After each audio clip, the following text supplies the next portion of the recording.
this Eagles defense, it needs some assistance when it comes to the run defense, right? We need to play better there. I don't think there's any dispute about that topic. Things up front. Starts from the gun, gives the ball to the rookie. With that said, I don't love the solutions because of the long-term outcome when you look at some of the names that people keep mentioning. Let's talk for a few minutes about this.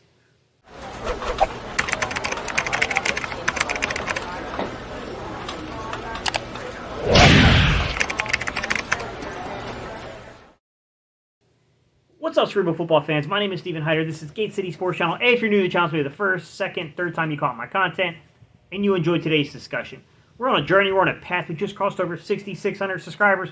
We're heading towards 7,500 subscribers. I would love for you to be a part of that equation. To join the Cerebral football community, just need you to hit that subscribe button to do that. To my OG subscribers, hat in hand, you already know the favor I'm going to ask you to do, guys. Hit that thumbs up button, smash the like button, help me spike the algorithm, and get this in front of new people that we can potentially convert into our little audience here on the YouTube. All right, y'all. Today's topic, analyzing the run defense. There's no doubt that our secondary, man, it's not a great tackling secondary. I'm just going to be honest, guys. I really like Gardner Johnson a lot in coverage, man. That guy's a playmaker in coverage. He is an 3rd and 6. Pressure on Mills. Look out. Throw. And it's going to be picked at the 42-yard line. Gardner Johnson is 5th in the... He is an absolute liability in the run game, and he's been like that since week 1. I've called him out numerous times on this channel for his run defense. Like, it's bad. He's literally probably our worst run defender on the team. On 2nd and 7.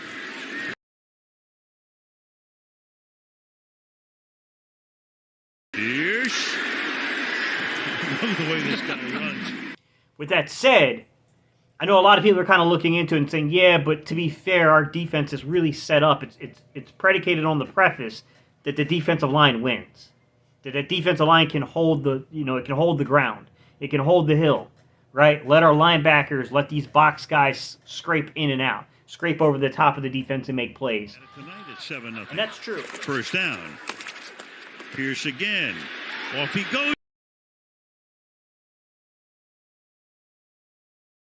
Again. Pierce. And that's true. I don't deny any of that. And I'll even throw this in there. There were some times on the film, guys, after looking at the All-22, where I'm going to tell you straightforward that, I'm not a Jonathan Gannon hater. I'm not someone out here calling for Jonathan Gannon to be fired, any of that stuff. I think Gannon's actually done pretty well this year. With that said, I'm also a guy who studies his film. He knows the game.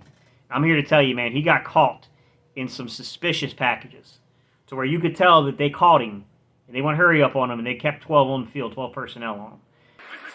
Gives the Texans a first down, trying to scramble back into it.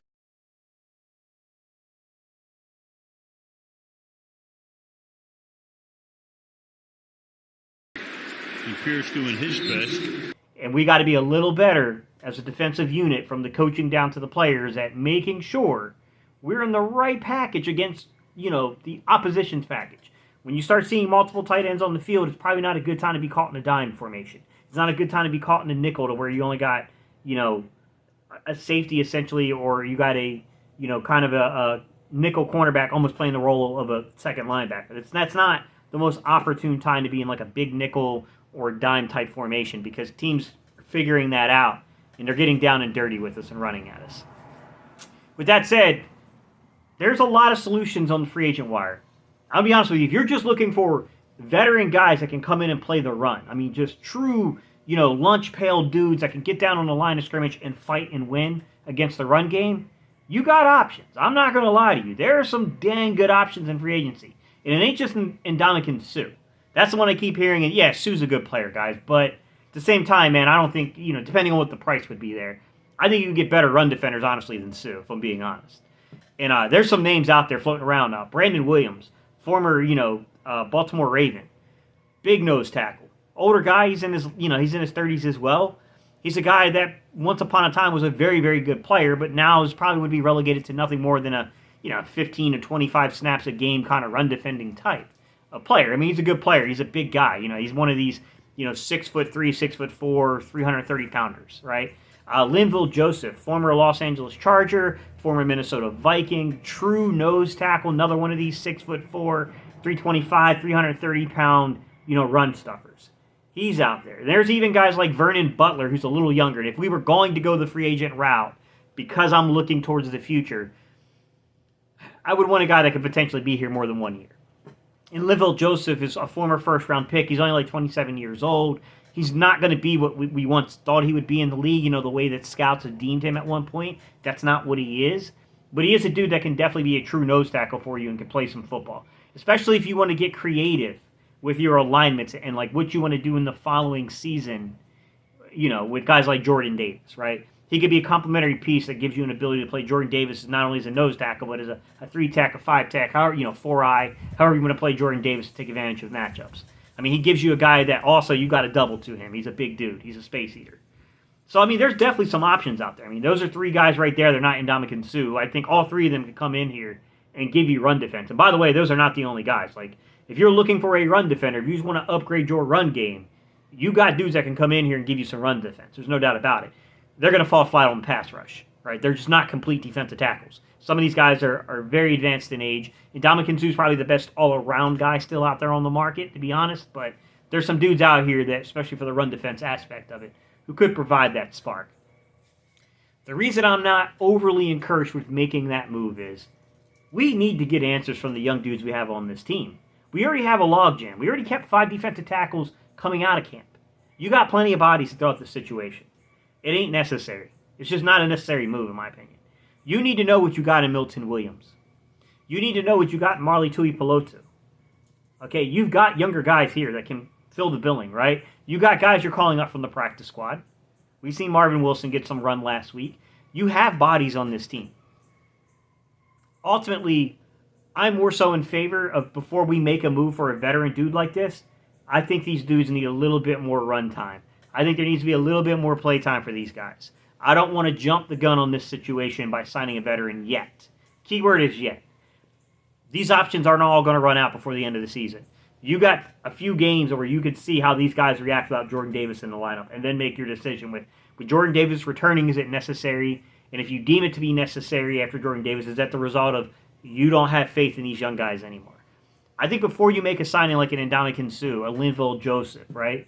Butler, Vernon Butler, before you go after Brandon Williams, before you go after any of these defensive tackles, I think you better be very certain and ready to move on from some of these younger guys. The Milton Williams, the Marley Tuipulotus, the guys that you just spent draft capital on not that long ago. Guys that are still rightfully so developing. I don't think you have the answer to that yet, and I think that would be a mistake to move on from these guys right now.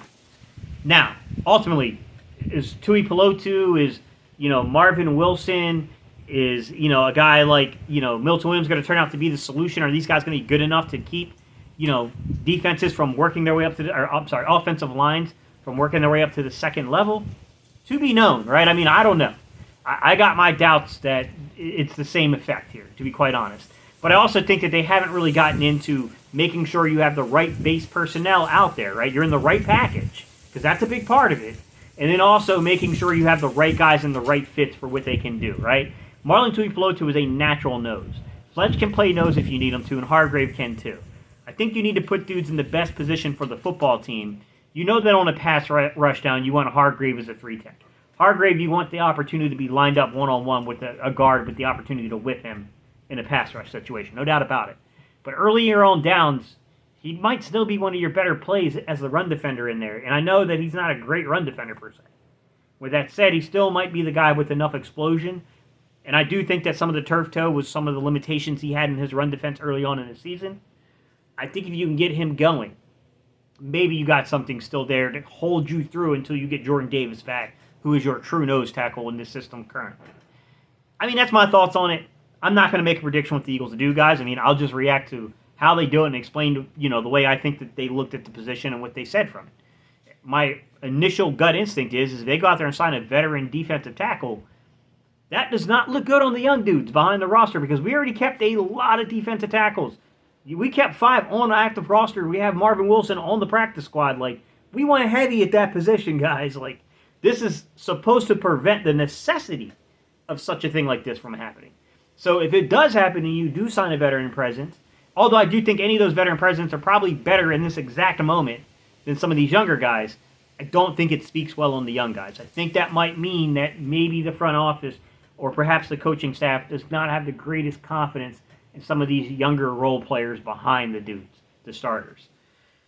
We'll see. I mean, I would hope these guys get a shot.